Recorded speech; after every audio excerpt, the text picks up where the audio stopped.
प्रणाम भगवान। ओम श्री गुरुवे नमः।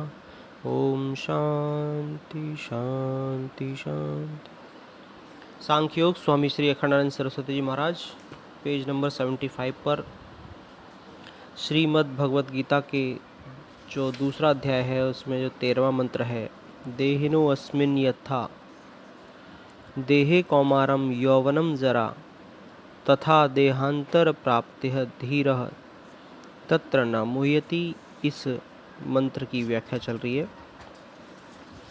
जो टॉपिक चल रहा था वो था धीरः तत्र न मुह्यति। इससे जो पहला वाला पैराग्राफ था, जैसे कुमार अवस्था, युवावस्था और वृद्धावस्था आती है, वैसे ही मृत्यु भी देह की एक अवस्था ही है। देहांतर प्राप्ति में क्या होता है कि मिट्टी, पानी आदि पंचभूत वही के वही रहते हैं और अंतःकरण भी वही रहता है, केवल आकृति बदलती है। बच्चे आटा या गीली मिट्टी ले लेते हैं और उसमें कभी हाथी बनाते हैं, कभी घोड़ा, कभी मनुष्य बनाते हैं, तो कभी पक्षी। एक आकार बनाते हैं और उसे मिटाकर आटे का फिर गोला बना देते हैं, फिर दूसरा आकार बनाते हैं। इसी प्रकार ब्रह्मा जी भी पंचभूतों में आकार बनाते रहते हैं। बनती बिगड़ती आकृति है। बच्चे का हाथ का आटा ज्यों का त्यों रहता है। तुम अपने को आकृति क्यों समझते हो? अपने को आटा समझ लो, अपने को तत्व समझ लो। चाहे कोई आकृति बने या कोई बिगड़े, उस आटे को समझो, वही तत्व है। धीरः तत्र न मुह्यति। इस आकार और नाम बदलने के प्रसंग में धीर पुरुष मोहित नहीं होते। घर पर कुछ और नाम था, संन्यास लिया तो और दूसरा नाम हो गया। गुरु तो चुनकर नाम रखते हैं। शास्त्र की आज्ञा है कि नाम तत्पदार्थ का वाचक हो या त्वम पदार्थ का बोधक, देह का बोधक नाम नहीं होना चाहिए। नाम देहातीत तत्व का ही बोधक होना चाहिए। यह नाम बदलने में मोह का तो कोई कारण नहीं है। धीर पुरुष कौन? जिसमें धैर्य हो। घर में कोई गड़बड़ हो जाए तो व्याकुल न हो, भले ऊपर से व्याकुलता दिखाए, सेकंड रोल करे, किंतु दिखाए समझदारी से। मेरे एक मित्र हैं, अच्छे पुरुष हैं, शास्त्रों का मनन किया है।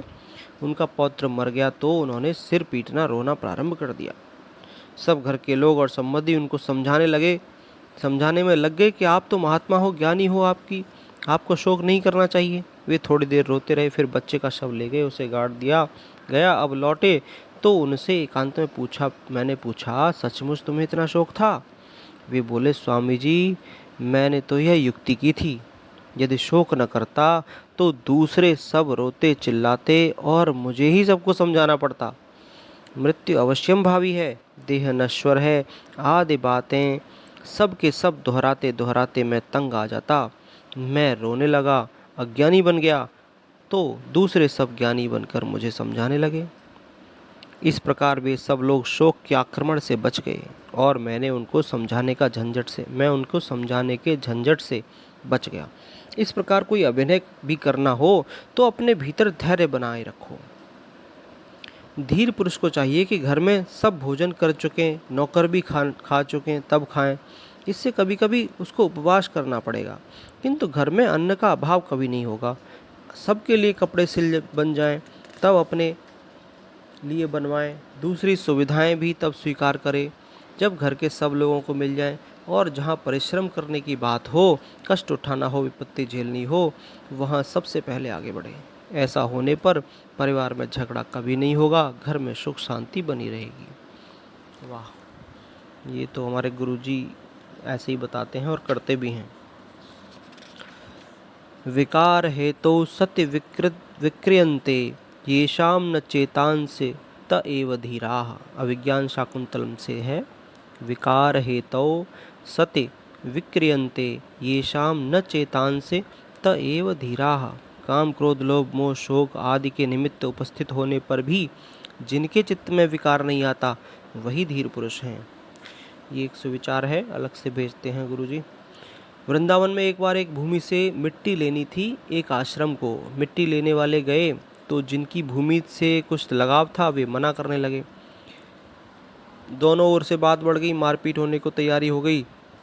इतने में जिनके आश्रम के लिए मिट्टी की आवश्यकता थी, वे महात्मा आए और अपने आदमियों को उन्होंने कहा, तुम लोगों का हठ ठीक नहीं है।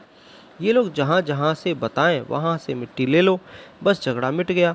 दूसरा पक्ष यह बताने में लग गया कि कहाँ कहाँ से मिट्टी ली जाए। इस प्रकार इस शौकानौचित्योपनिषद में अब तक 4 बातें बतलाई गईं। अपने हृदय में धैर्य रखना चाहिए, छोटी मोटी बातों में मोहित नहीं होना चाहिए, मृत्यु को बाल्य युवा बुढ़ापे के समान शरीर की अवस्था समझना चाहिए, आत्मा को नित्य समझना चाहिए और प्रज्ञा तथा पांडित्य के आश्रय को लेकर शोक मोह के वश में नहीं होना चाहिए। 4 बातें हैं ये। अपने हृदय में धैर्य रखना चाहिए, मृत्यु को बाल्य युवा बुढ़ापे के समान शरीर की अवस्था समझना चाहिए, 3 है आत्मा को नित्य समझना चाहिए और 4 है प्रज्ञा तथा पांडित्य के आश्रय को लेकर शोक मोह के वश में नहीं होना चाहिए। ये 13वां मंत्र हो गया। 14वां कल चलेगा। प्रणाम भगवान।